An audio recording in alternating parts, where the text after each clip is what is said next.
Well, good morning. This is Pastor Keith Hodges, and I want to welcome you today to Everyday Sunday. And it is January the 11th, Monday morning, and I'm just excited to be sharing with you the Word of the Lord this morning on a different location today. I'm actually joining you this morning from my back deck. I've got my fire pit going, and so maybe the video is a little smoky.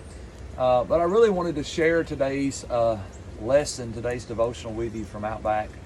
This has become a special place to me this past year. We got a fire pit last year, and so I started coming out early in the morning and really taking time, just some quiet time to be with the Lord. And today, as we continue our 26 Keys to a Life-Giving Faith, our letter today is Q.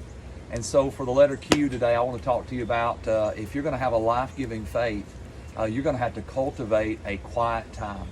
Now, many times we kind of intertwine our devotional time and our quiet time together, and that's true. Your quiet time many times is made up of prayer and study and the worship and the Word. But I want to talk to you about just a little different element of your quiet time, and that is I believe that we need a quiet time. We need a time to quiet our minds so we can hear the voice of God. We live in a world full of distractions. We live in a world where there is a lot of noise. Psalms 46:10, one of my favorite verses, says, "Be still and know that I am God, and I will be exalted or honored among the nations." Be still and know that I am God. And so I come out here in the mornings, not every morning, but a couple times a week, and have been now for several months. And I'll just build a fire, and I'll just listen, and I'll just be still. And I'll quiet my mind. And this morning the snow's falling. I don't know if you can see that behind me, but it's just such an amazing place. We got a small little patch of woods behind our house, and I just look out under our little canopy, and I just am still. And I just quiet my mind, and I listen. And it's amazing what God will say when you listen. One of my favorite quotes, and I don't remember who I heard say it, but said, basically speaking of the Holy Spirit, that the reason most people never hear the voice of the Spirit is because they never stop to listen. And so I want to encourage you today, if you're going to have a life-giving faith, you're going to have to learn how to quiet your mind. You're going to have to learn how to turn off all the distractions. And even though you're watching me on social media, I'm just going to encourage you, if you're going to have a life-giving faith, your world cannot revolve around social media. It's got to revolve around being still and hearing and knowing God. There is a knowing that happens when you get still. See, Kelly and I, we've been married now for over 30 years, and I'm the talker of the family. You guys probably already know that. And, we just got last week, we were out of town for a week and took some time just to be together. And I love to talk, and I love to have a conversation with her. And we'll be driving down the road, and every now and then I'll say, if I didn't say anything, you would never talk. But what's exciting about that is that there's something powerful about just being together.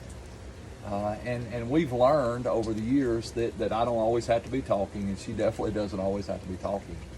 But there's something refreshing in our souls about just being together. And we can sit in the same room together and not say anything. We can drive down the road in a car and not say anything. And I can't do that very long, but we can do it.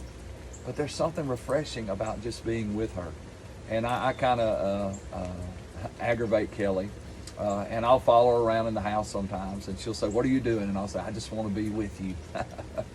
And part of that is true. Well, all of that is true, but part of that is I like to aggravate her because I love her very much. But there's something powerful about just understanding that principle, that when you love somebody, you just want to be with them. And there's something refreshing about being still in the presence of somebody that you love. And so I want to encourage you today. I think maybe one of the greatest missing links in Christianity today, especially in America, is that we're so distracted that we don't have a genuine quiet time. We never quiet our minds to hear the voice of God. Because let me tell you today, and I'm going to close with this thought, the greatest thing you're ever going to hear and know about God is not going to come through a preacher. It's not going to come through a social media post. It's not even going to come through a sermon on a Sunday morning. The greatest things you're ever going to hear and know about God are going to be the things that He's going to speak specifically to you. And that happens when you quiet your mind so you can hear and know God. So God bless you today as you cultivate your quiet time.